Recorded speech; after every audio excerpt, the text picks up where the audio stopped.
Muito bem, louvado seja Deus, está aí, Deus é tudo para nós, né? Água viva para nós. Eu gostaria também de saudar os nossos irmãos que estão em casa, aqueles que não puderam estar aqui presente, ou aqueles que estão em seus lares um pouco distante, né? Fora de São Paulo, que essa palavra também possa chegar até o seu coração, que o Espírito Santo possa a cada dia lhe dar força, lhe dar ânimo, discernimento para buscar na palavra de Deus o consolo e o conforto. Então, alguns ouvindo a mensagem em tempo real, outros, porém, com certeza vão assim ver e ouvir, e que Deus seja louvado no momento em que você estiver vendo e ouvindo esta palavra, esta mensagem. Deus abençoe. As crianças não estão aqui, mas eu queria, em nome dos pais que aqui estão, parabenizar as crianças pela apresentação aqui feita. Realmente ficou muito bonita aqui a apresentação das nossas crianças. E parabéns, claro, todos aqueles que trabalham com as crianças. Sabemos que existem crianças e a luta de cada um vale a pena. Deus é louvado e é glorificado. Parabéns a todos. Então, irmãos, eu intitulei essa nossa mensagem, esse nosso tema de hoje, com a seguinte frase. A seguinte frase: não olhe para trás. Não olhe para trás. E nós sempre fazemos a pergunta: eu estou olhando para trás ou para frente? Como é que está? Está difícil? Está complicado? Mas o nosso tema hoje é: não olhe para trás. E nós vamos analisar pela palavra de Deus por que esse tema quer dizer não olhe para trás. Eu sempre digo que chegamos aqui de um jeito, nós vamos sair daqui melhor do que nós entramos, em nome de Jesus. Sou repetitivo nessas palavras, porque são palavras de vida. São palavras de vida. E que elas, através do Espírito Santo de Deus, elas possam chegar em nossos corações, na nossa mente, e nós sermos alimentados. Mas, porém, eu tenho que estar aonde? Aqui. Não deixa a mente viajar, mas vamos estar aqui para nós recebermos de Deus essa bênção e nós sermos fortalecidos. Amém? Então, o que poderia ser olhar para trás? O que poderia ser olhar para trás? A falta de firmeza na fé? Será que isso poderia ser olhar para trás? O que poderia ser olhar para trás? Descrença em Deus? Descrença em Deus? Perder tempo em frente a um aparelho, a televisão, vendo novelas, vendo futebol? Será que isso seria olhar para trás? Vamos fazer uma reflexão. Será que isso seria olhar para trás? Ou até mesmo no celular? O celular é muito bom, né? Nos conecta com pessoas que nós temos saudade e ali fazemos aquelas ligações em tempo real, olhamos para o rosto daquela pessoa e matamos a saudade. Muito bom. Porém, se nós não tivermos cuidado, ele pode também nos tirar o nosso tempo. Tira o nosso tempo e o tempo vai embora, que nós não conseguimos segurar mesmo.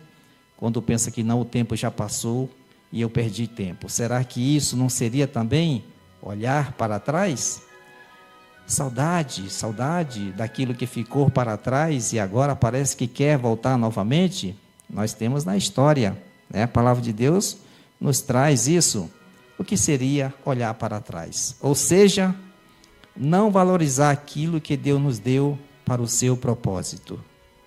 Não valorizar aquilo que Deus nos deu como seu propósito. Será que seria olhar para trás? Nós vamos refletir aqui na palavra de Deus. E como eu disse, vamos sair daqui, em nome de Jesus, melhor do que nós entramos. Amém, igreja? Então vamos para o nosso texto áureo. Vamos abrir nossa Bíblia em Lucas capítulo 17, versículo 31 e versículo 32. Os irmãos que forem encontrando nesse primeiro versículo, vão ficando de pé, para nós termos aí uma noção de quem já encontrou a palavra de Deus. Lucas, capítulo 17, a partir do versículo 31. Vamos ler 2 versículos. Ok? Então, nos diz assim: naquele dia, quem estiver no telhado, tendo os seus utensílios em casa, não desça a tomá-los. E da mesma sorte, o que estiver no campo, não volte para onde? Para trás. Não volte para trás. Versículo 32 nos traz a memória: lembrai-vos da mulher de quem? Lembrai-vos da mulher de... Podem sentar.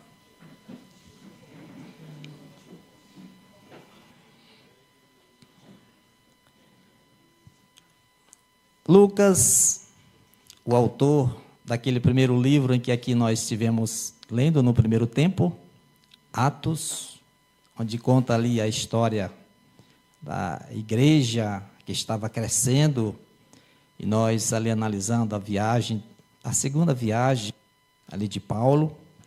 Agora ele nos traz a seguinte mensagem: naquele dia, quem estiver no telhado, tendo os seus utensílios em casa, não desça a tomá-los, e da mesma sorte o que estiver no campo, não volte para trás. Lembrai-vos da mulher de Ló. É claro que o versículo 31 é uma advertência do Senhor Jesus para o que iria acontecer no ano 70.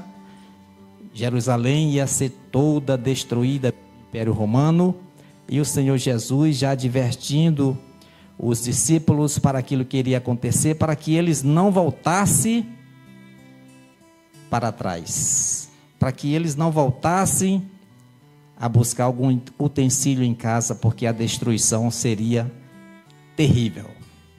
Mas nós vamos aqui focar naquilo que o versículo finalizou dizendo: lembrai-vos da mulher de Ló.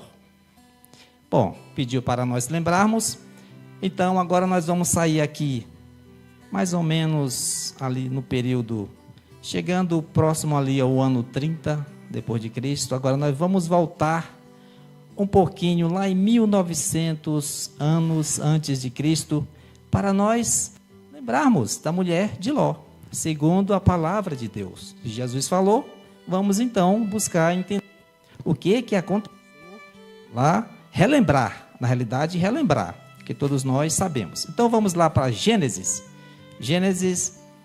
capítulo 19, versículo 17. Gênesis capítulo 19, versículo 17.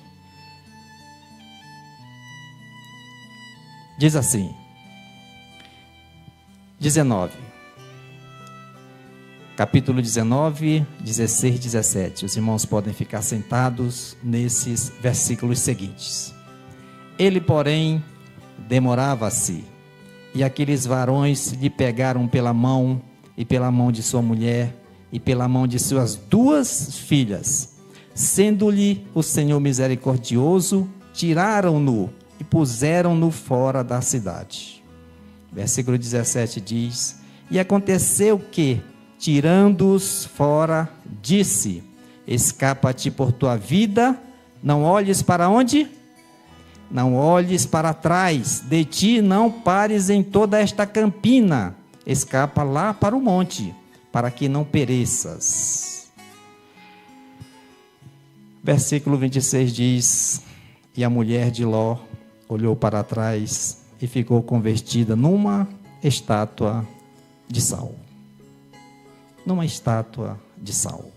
Alguém aqui nunca tinha lido ou nunca tinha ouvido alguém falar dessa mensagem? Todos nós aqui ou já lemos ou já ouvimos. Estamos lembrando. E eu sempre digo que ao buscar na palavra de Deus, mesmo sabendo o que aconteceu, são momentos de transformações. E a conversão é um segredo de Deus que está no coração de cada um. Claro, mediante eu querer.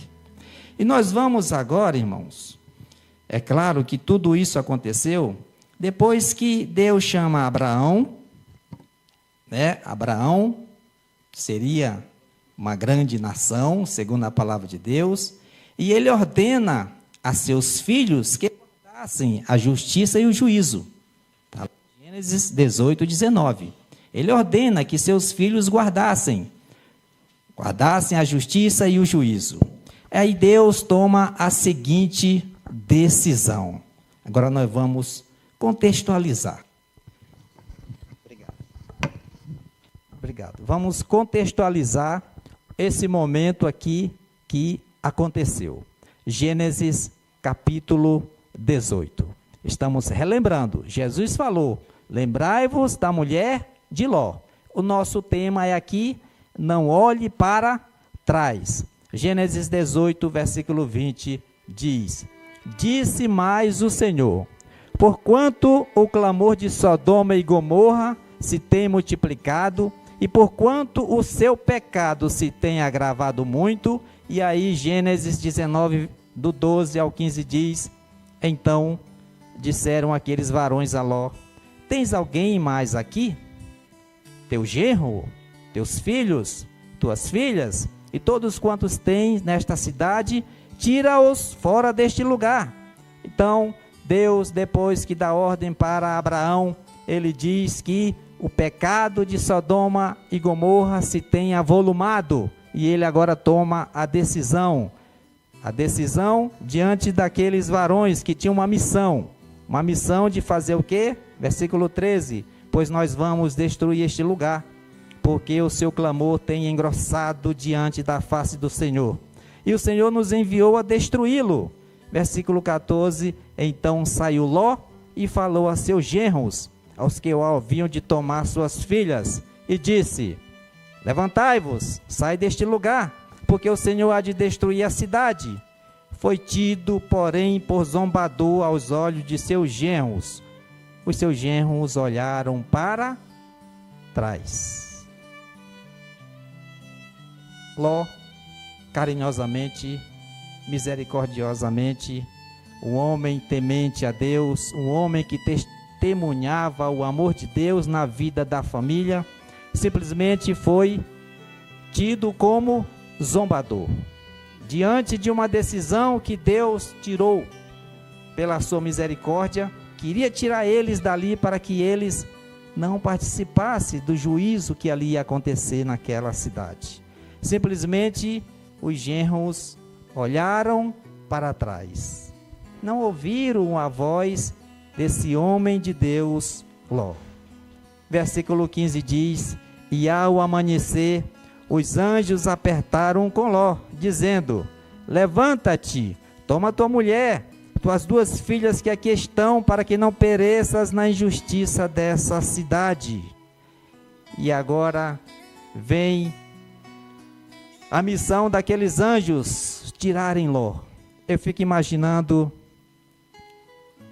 essas palavras aos ouvidos de Ló. Rápido, Ló, tira a tua família daqui de dentro, porque Deus vai derramar o seu juízo.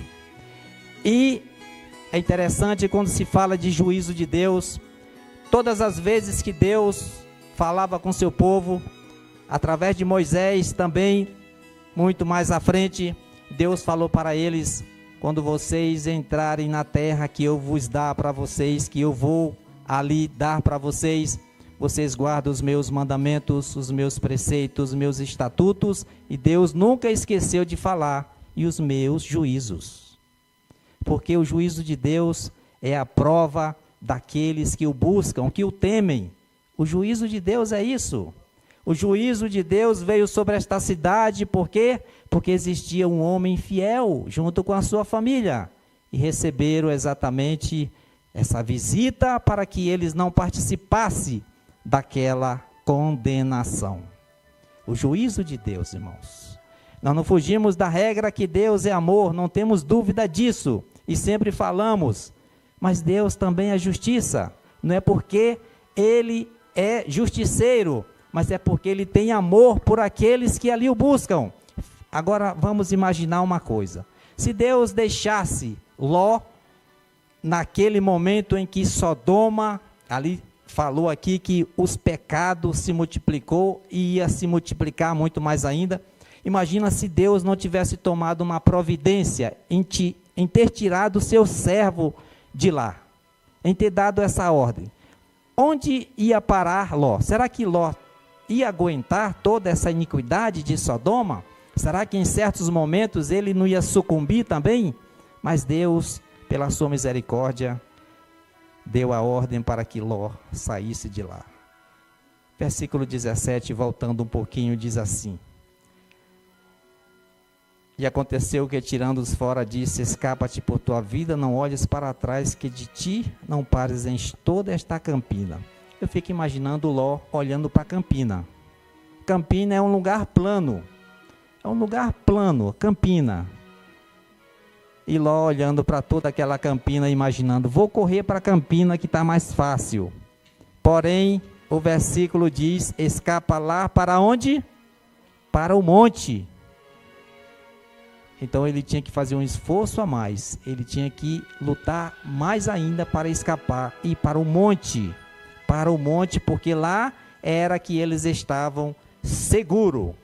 Porque lá no monte eles não iam perecer com a condenação que Deus ali tinha determinado para aquelas cidades. Porque quando fala de Sodoma e Gomorra, é claro que Sodoma e Gomorra se multiplicou as suas iniquidades, mas a palavra de Deus também diz: e as cidades circunvizinhas também.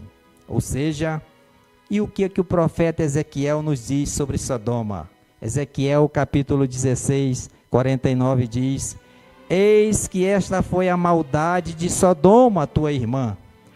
Olha o que aconteceu no coração daqueles que ali moravam naquela cidade, e Deus teve que tomar providência.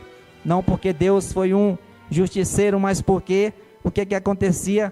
Ezequiel, ele nos traz as seguintes palavras: a maldade que veio no coração daqueles que moravam ali: soberba, fartura de pão, não queremos mais nada porque já temos tudo. Elas diziam isso. Abundância de ociedade, guarda essa palavra, ociedade. Teve ela suas filhas, mas nunca esforçou mão do pobre e do necessitado.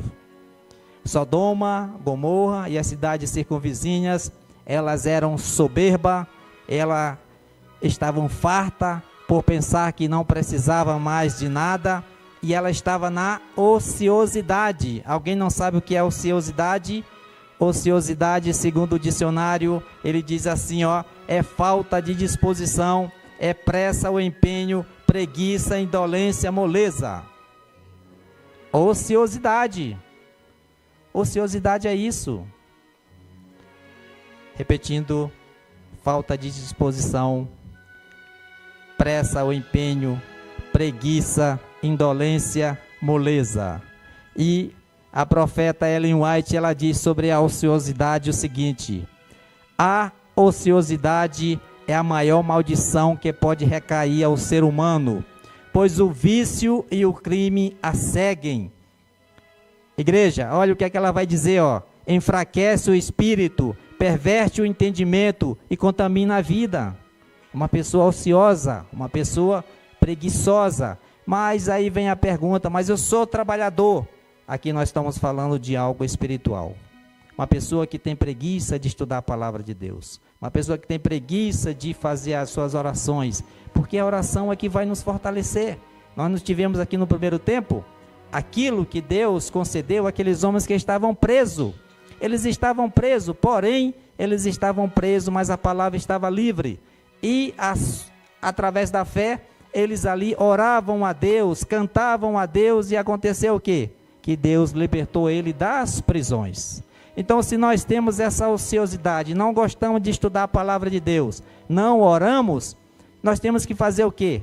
Buscar de Deus para que essas prisões não nos cercam e nós estejamos sempre com força, com coragem, com firmeza diante de Deus.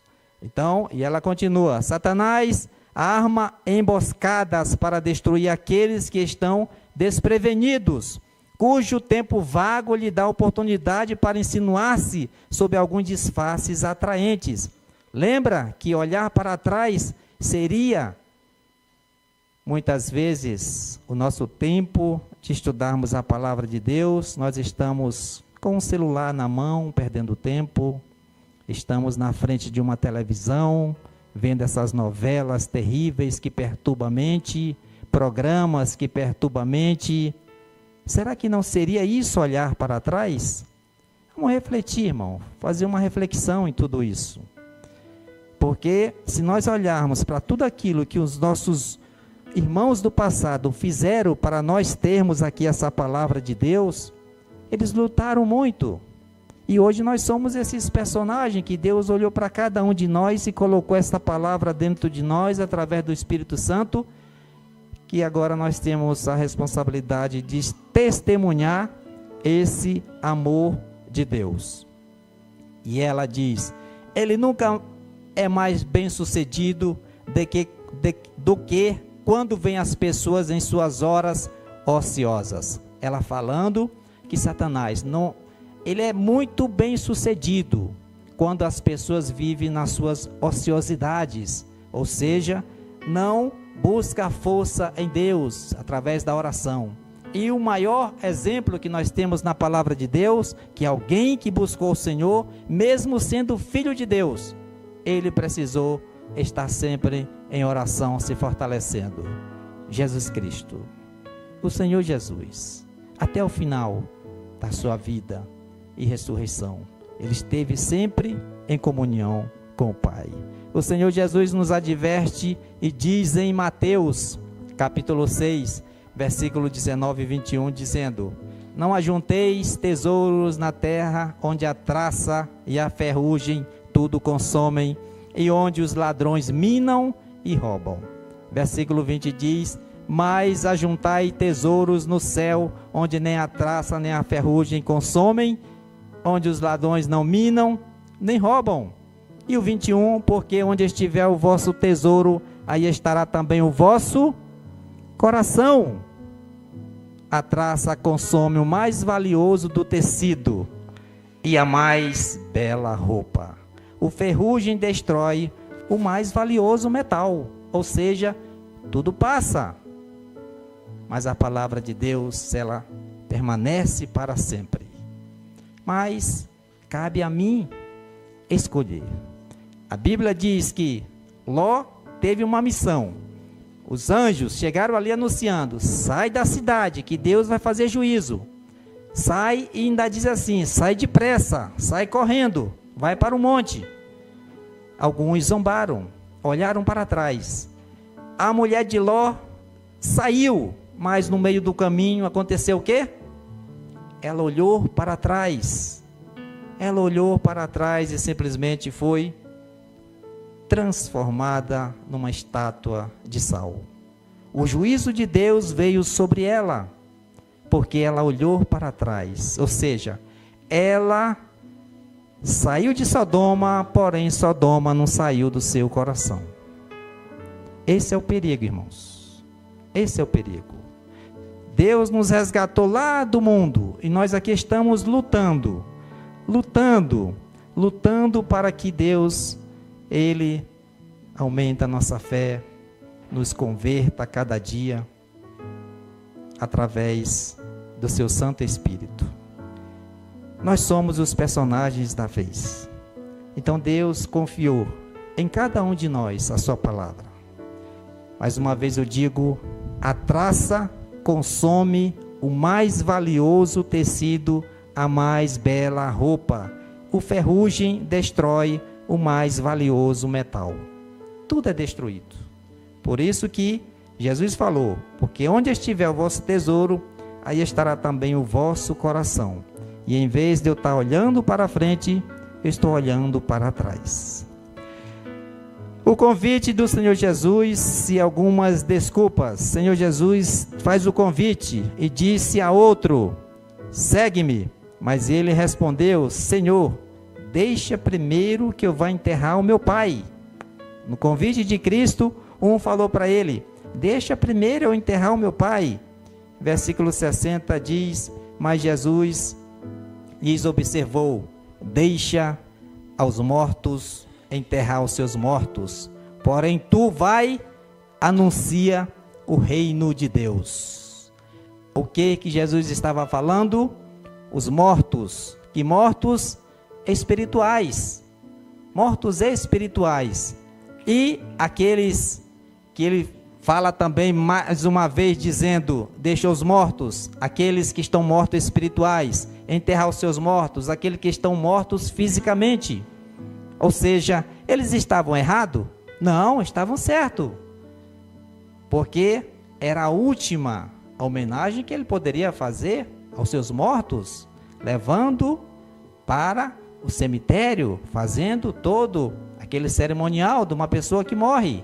Porém, Jesus abriu os olhos dele. Vocês podem fazer isso, porém o reino de Deus é muito mais importante.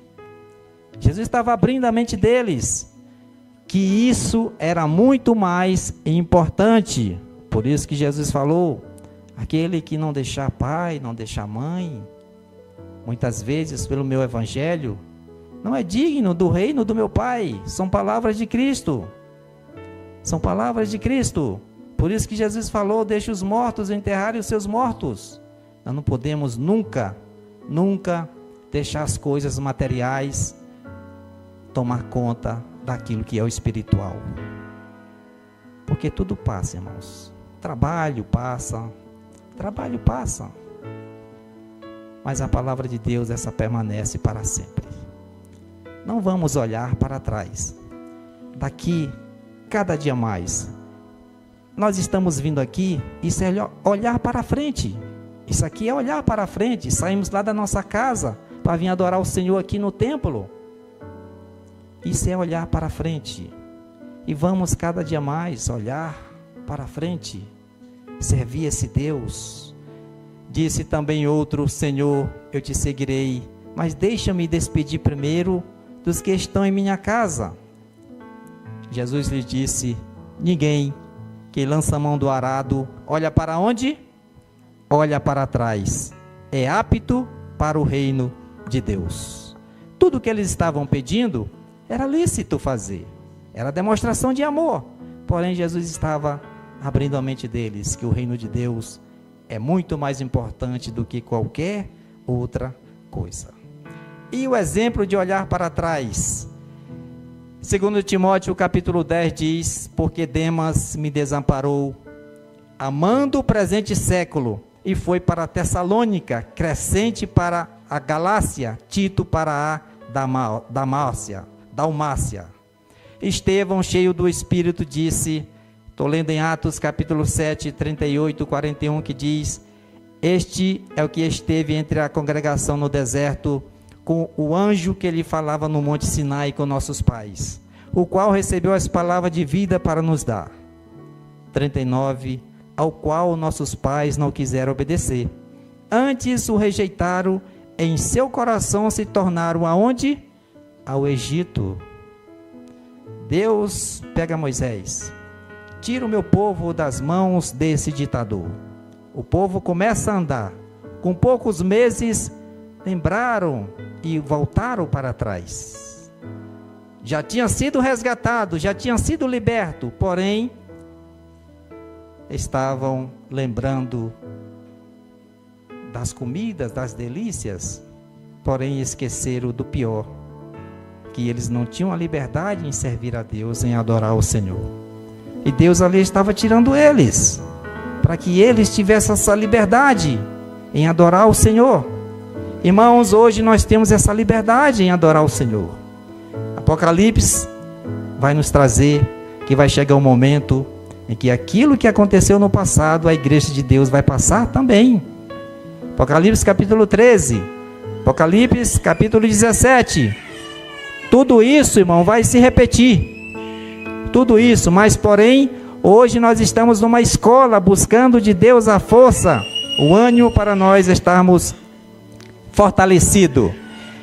E o versículo 40 do mesmo capítulo 7 diz, dizendo: Arão, faze-nos deuses. Olha o que é que eles pediam depois que Deus resgatou ele do Egito. Eles diziam assim, ó, dizendo: Arão, faze-nos deuses que vão adiante de nós, porque a esse Moisés que nos tirou da terra do Egito, não sabemos o que lhe aconteceu.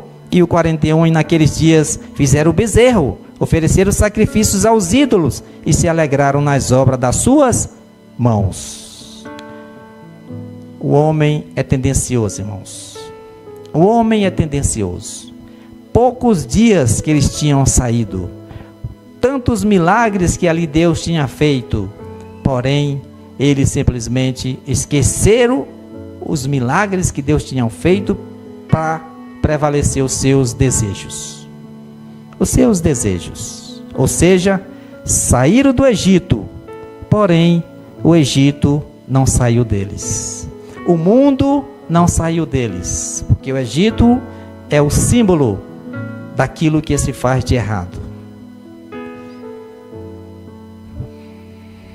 Atos capítulo 13 diz: E partindo de Pafos, Paulo e os que estavam com ele chegaram a Perge da Panfilha, mas João, apartando-se deles, voltou para Jerusalém. Você lembra? Naquela viagem, na primeira viagem de Paulo, a história vai contar que na sua primeira viagem, eles, Paulo e Barnabé, e também diz que Marcos, conhecido também como João Marcos, foi com ele. Saíram de Antioquia, passaram por Salamina, chegaram na ilha, numa ilha, simplesmente seguiram em direção à Galácia, porém, quando chegou nessa região, simplesmente João Marcos o deixou. Na segunda viagem de Paulo, aconteceu exatamente que João Marcos apartou-se deles, ou seja, voltou novamente para Jerusalém. Não quis mais segui-lo, ou seja, olhou para trás na primeira viagem. Aí nós chegamos lá no capítulo 15, nos últimos versículos.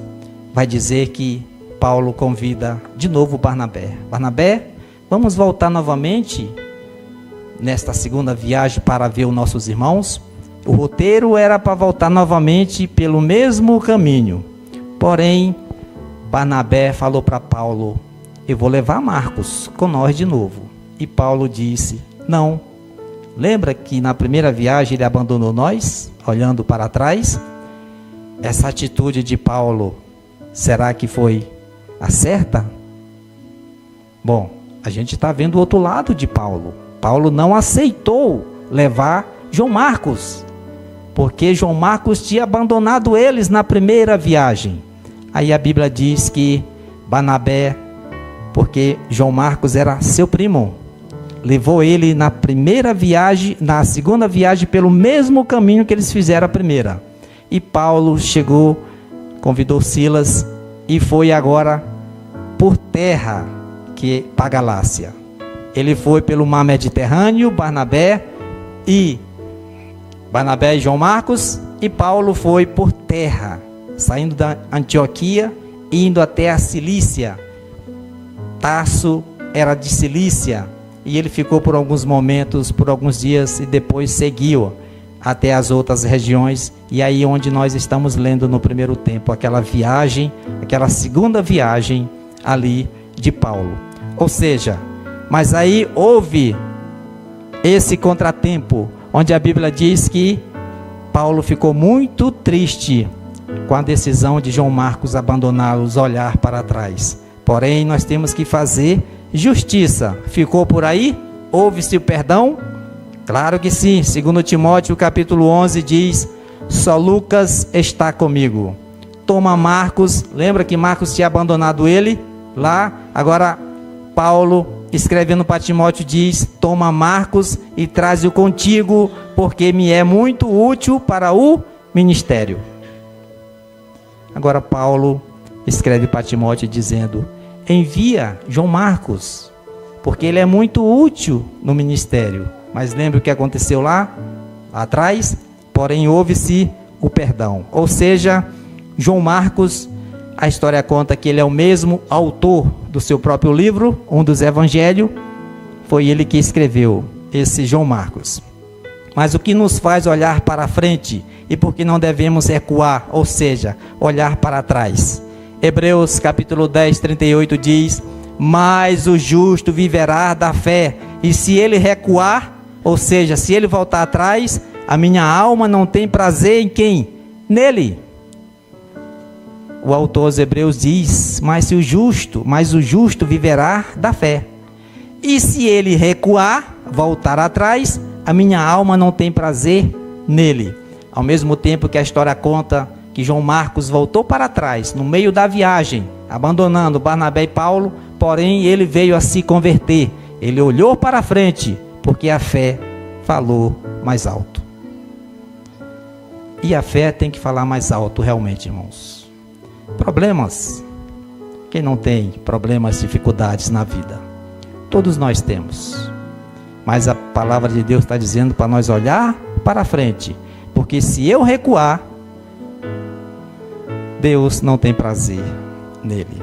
Filipenses capítulo 3, versículo 13 e 14 diz: irmãos, quanto a mim, não julgo que haja alcançado, mas uma coisa faço, e é que, esquecendo-me das coisas que atrás ficam e avançando para as que estão diante de mim, prossigo para o alvo, pelo prêmio da soberana vocação de Deus em Cristo Jesus. Eu li esses versículos quando diz assim: esquecendo-me das coisas que atrás ficam. Aí eu olhei para dentro de mim e fiquei imaginando. Eu não vi a hora de chegar o sábado. Mas para fazer o quê? Campinho de futebol, jogar com os amigos e depois ir para onde? Para a mesa de um bar. Eu não vi a hora.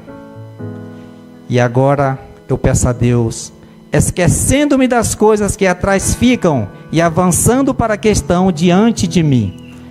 E o que está diante de mim? Senhor, tem misericórdia de mim.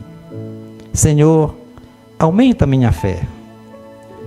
Queridos irmãos, a luta é grande. Quando nós olhamos para as palavras de Cristo, no mundo tereis aflições, Ele não estava mentindo. No mundo tereis aflições. Porém, nós vamos esquecer as coisas que ficam para trás. E olhando, mesmo com a maré alta querendo nos destruir, nós temos que ir buscar o Senhor. Através da oração. Ficar ligado naquilo que a palavra de Deus nos diz. E voltando à história sobre a esposa de Ló, a mensagem da profeta, ela diz o seguinte: ao falar sobre a importância de estarmos preparados para a sua vinda, Jesus aconselha a nos lembrarmos da mulher de Ló. O objetivo do Senhor com esta declaração é nos alertar para não sermos como essa mulher, que entrou para a história sem ter seu nome divulgado, mas que foi petrificada de costas para Deus e de frente para a destruição. Patriarcas e Profetas, página 174. A mulher de Ló, até saído de Sodoma, mas Sodoma não tinha saído dela. Se você não quer ficar endurecido e paralisado pelo pecado, ouça Jesus e desapegue-se desse mundo perdido. E aí vem aquelas últimas palavras do versículo: lembre-se da mulher de Ló. A nossa meta é olhar para frente. E nós temos na palavra de Deus, a palavra de Deus, que é o nosso conforto, o nosso consolo. E ela nos diz: lembra-se da mulher de Ló. E o fim da mulher de Ló todos nós aqui analisamos pela palavra, não foi bom. O fim dela não foi bom. A cada novo dia é uma nova oportunidade para alcançar o melhor de Deus e encarar cada novo desafio como uma montanha a ser escalada. Queridos irmãos, a cada novo dia é uma oportunidade para alcançar o melhor de Deus e encarar cada novo desafio como uma montanha a ser escalada. Ló, com as suas filhas, que foram ali o que escaparam daquela mensagem que os anjos ali trouxeram, seus genros, o genro de Ló, a esposa dele, ficaram para trás, olharam para trás e aí ficaram. Mas ele tinha uma missão de chegar até o monte, e a Bíblia diz que eles chegaram até o monte e que Deus ali destruiu aquela cidade. Então está aí para a nossa reflexão, irmãos, para a nossa reflexão, de nós sempre olharmos para frente, como Paulo disse na sua palavra: não sei se você é salvo, porém eu luto olhando para o alvo, que é Cristo Jesus. Então que Deus possa cada dia nos abençoar. E temos nesse momento aqui os homens para vir louvar ao Senhor. Enquanto os homens chegam aqui, eu gostaria de estar anunciando e falando, saudando mais uma vez todos aqueles que estão em suas casas. Que Deus possa conceder as bênçãos dele sobre a sua vida. E peço também, tanto os irmãos que aqui estão, como nossos irmãos que estão em seus lares, que prestam bem atenção nesse hino que aqui vai ser cantado ao nosso Deus, esse hino que vai ser oferecido a Deus, que toda honra seja dado para Ele, o hino de número 476 do Cântico Celeste.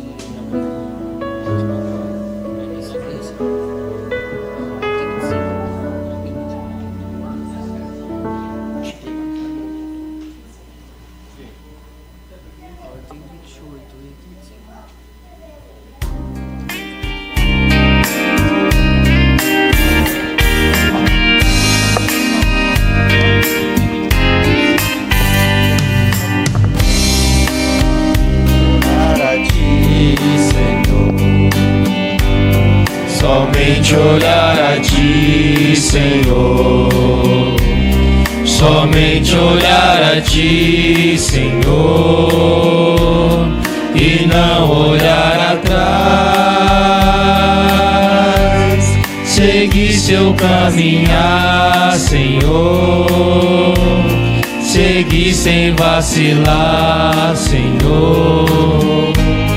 Prostrado em seu altar, Senhor, e não olhar atrás. Na minha angústia eu procuro a Ti chegar, procuro só olhar a face do meu Deus. E quando as lutas vêm, perturbam a minha paz, então repito assim: somente olhar a Ti. Somente olhar a Ti, Senhor. Somente olhar a Ti, Senhor. Somente olhar a Ti, Senhor, e não olhar atrás. Seguir seu caminhar, Senhor. Seguir sem vacilar, Senhor. Prostrado em seu altar, Senhor, e não olhar atrás.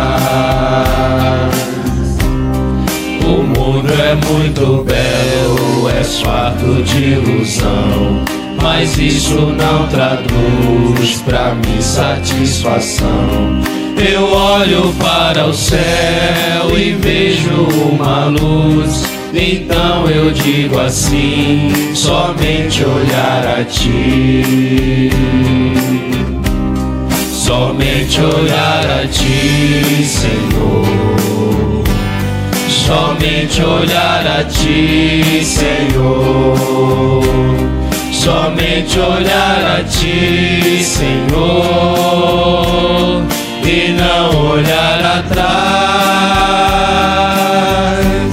Seguir seu caminhar, Senhor, seguir sem vacilar, Senhor, prostrado em seu altar, Senhor, e não olhar atrás. Somente olhar a ti, Senhor, somente olhar a ti, Senhor, somente olhar a ti, Senhor, e não olhar atrás. Seguir seu caminhar, Senhor, seguir sem vacilar, Senhor, prostrado em seu altar, Senhor, e não olhar atrás.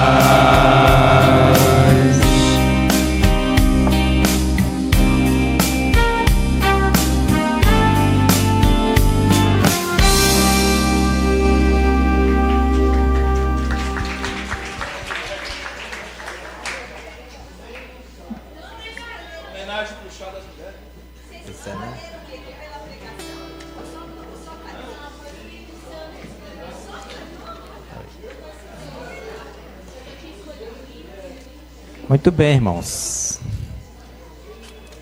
Então, irmãos, eu estava preparando esse trabalho aqui para a nossa reflexão e me veio na mente sobre não olhar para trás. E aí, trabalhando e pensando qual o hino que nós poderíamos finalizar. E aí eu entrei em contato com a irmã Bárbara entrou em contato com a irmã Cristiane. Elas já tinham escolhido esse hino para o final. Ou seja, eu dei glórias a Deus. Glórias a Deus. Porque o hino fala exatamente não olhar para trás. Somente olhar a ti, Senhor. Somente olhar a ti. E que Deus seja louvado. E que nós também possamos, nas amarguras que a vida às vezes nos proporciona, possamos, melhor dizendo, analisar isso. Analisem essas frases que diz assim: a cada novo dia é uma oportunidade para alcançar o melhor de Deus. Deus nos concede para que nós possamos louvar a Ele, não é só nas alegrias não, é nas amarguras da vida. As amarguras da vida.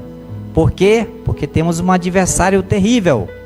Mas nessa oportunidade em alcançar o melhor de Deus e encarar cada novo desafio. Como o quê? Não é como uma planície, não.